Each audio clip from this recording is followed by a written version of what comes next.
I want you to check out my new confectionaries. I think they're gonna sell right through the roof. I call them Chef's Salted Chocolate Balls. Are they good? Try them. Hey, these are good. Yeah, I love your salted chocolate balls, Chef. Hey, what's up, guys? Welcome back to Binging with Babish, where this week I have a little announcement to make. I'm going to be appearing at Colossal Cluster Fest in San Francisco. It's this massive comedy festival, June 2nd through the 4th. It's headlined by Jerry Seinfeld, Bill Burr, Kevin Hart, and I'm going to be participating in a South Park-style chili con carnival cook-off. More information on that after the episode, but for now it's time to make Chef's chocolate salty balls, exactly how he described them in the song, which starts with 2 tablespoons of cinnamon, 2 or 3 egg whites, half a stick of butter melted.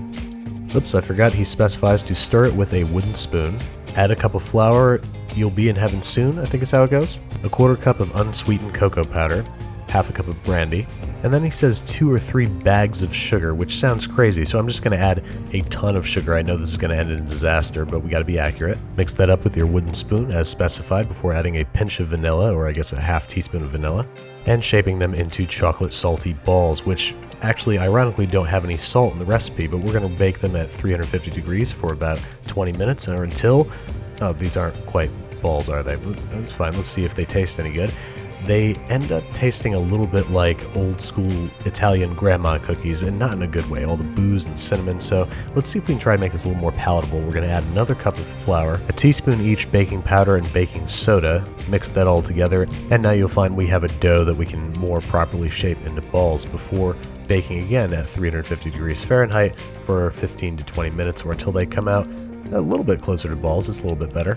Even with the addition of some much needed kosher salt, the flavor and texture of these was still just off, and I know that we can do better. So we're going to take a stick of butter, cube it into the bowl of a stand mixer with 2 cups of sugar. Patiently cream those together for 2 to 3 minutes on high speed with your chin planted comfortably on the top of your stand mixer. Crack 3 whole eggs in there, and again on high speed, cream together until light and creamy. And in the meantime, we're going to combine a cup of flour, half a cup of unsweetened cocoa powder, and a teaspoon and a half each baking powder and kosher salt that we're going to whisk together before slowly adding to the machine on low speed.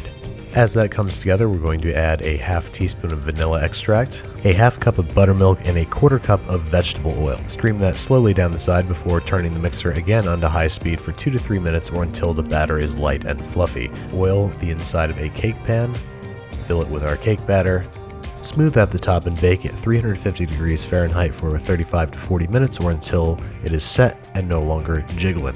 While the cake cools completely, we're going to melt some chocolate in a double boiler, about 8 ounces worth, and pour out onto a sheet pan.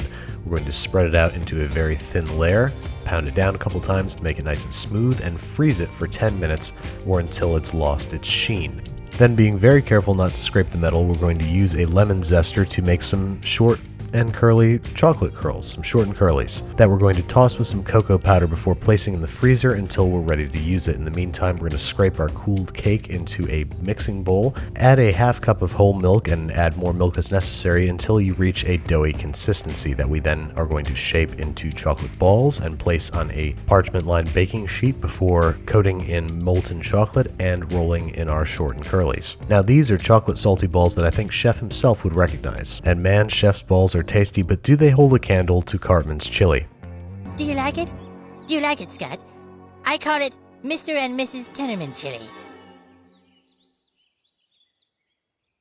Oh my God! That's right, we're making chili out of Cascabel chilies, Guajillo chilies, Ancho chilies, and Scott Tenorman's parents.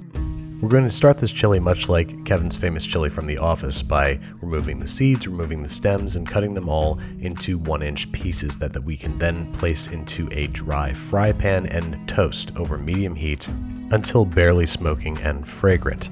Then, while the pan is still hot but not too hot, we're going to add about 1.5 cups of chicken stock, bring to a bare simmer, cover, remove from the heat, and allow to steep for about half an hour before placing into the bowl of a food processor. Now, this is a slightly different method. I found that it's a lot easier than grinding the dry peppers so long as your food processor is plugged in.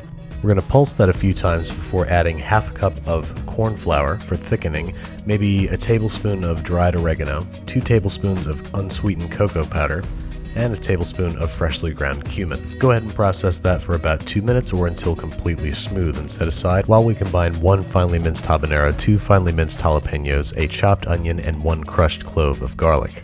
Now, according to some very morbid articles that I've read online, human tastes most like pork, so we're going to use a boneless pork shoulder that we're going to cut into half-inch pieces along with squeezing a pound of uncured chorizo out of its casing. We're then going to brown the sausage over medium-high heat, rendering out all the fat and breaking it into little pieces, and then browning our pork in the rendered sausage fat.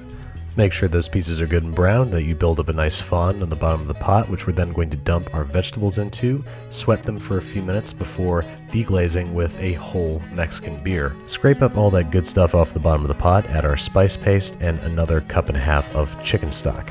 Add our meat back to the pot, and I forgot to film it, but you want to add 2 14-ounce cans of chopped tomatoes to our chili before covering with the lid slightly ajar and simmering for 3 to 4 hours or until the meat is completely tender and the sauce is thickened. Season with salt and pepper as necessary and prepare to impress your school bully at the Chili Con Carnival cook-off. Add some shredded cheddar and freshly chopped chives if you want to really bring out the flavor of Mr. and Mrs. Tenderman. Now, this might be a really tasty way to get rid of your worst enemy's parents, but what it really needs is some creme fraiche.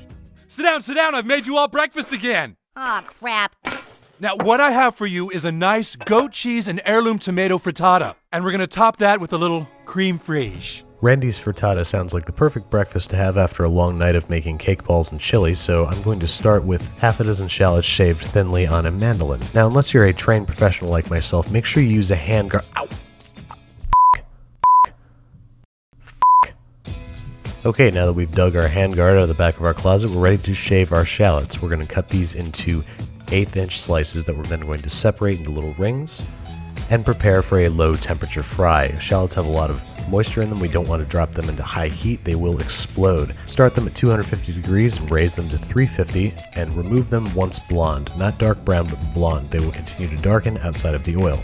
Now it's time to address the heirloom tomato part of our heirloom tomato frittata. We're going to chop up 3 large heirloom tomatoes, scooping out the seeds and goop in the middle before chopping into 1-inch pieces. We're then going to heat 2 tablespoons each butter and olive oil in a 10-inch cast iron pan. Whisk together 6 eggs with 1 cup of milk, salt, pepper, and 4 ounces of crumbled goat cheese.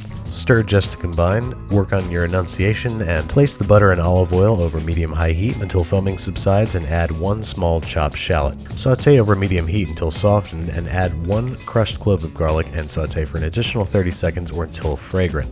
Add our chopped heirloom tomatoes, increase the heat to medium-high, and cook until most of the liquid has evaporated and the tomatoes are soft. Then add our egg and goat cheese mixture. Over medium heat, constantly drag your wooden spoon across the bottom of the pan. This creates a smaller curd and thus more tender eggs later on. Once the eggs become thick, place in a 350-degree oven for 15 to 20 minutes or until the eggs are set.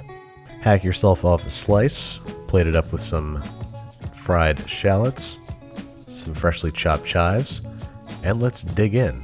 Oh, wait a second, I think I'm forgetting something.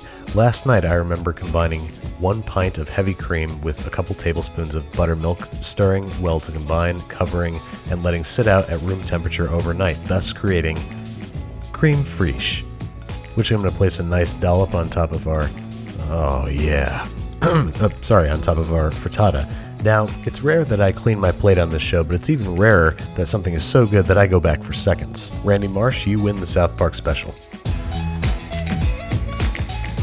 Alright, so guys, like I was saying, Colossal Clusterfest is June 2nd through the 4th in San Francisco, and they're going to be featuring vendors serving foods from shows like South Park, It's Always Sunny in Philadelphia, and Seinfeld. And I'm going to be competing in a South Park Chili Con Carnival cook-off with SBQR's Michelin-starred Matthew Accarino and Sarah and Evan Rich from Rich Table. So if you want to come down and see my face and see my ass get thoroughly handed to me in a chili cook-off, come on down to Colossal Clusterfest on June 2nd.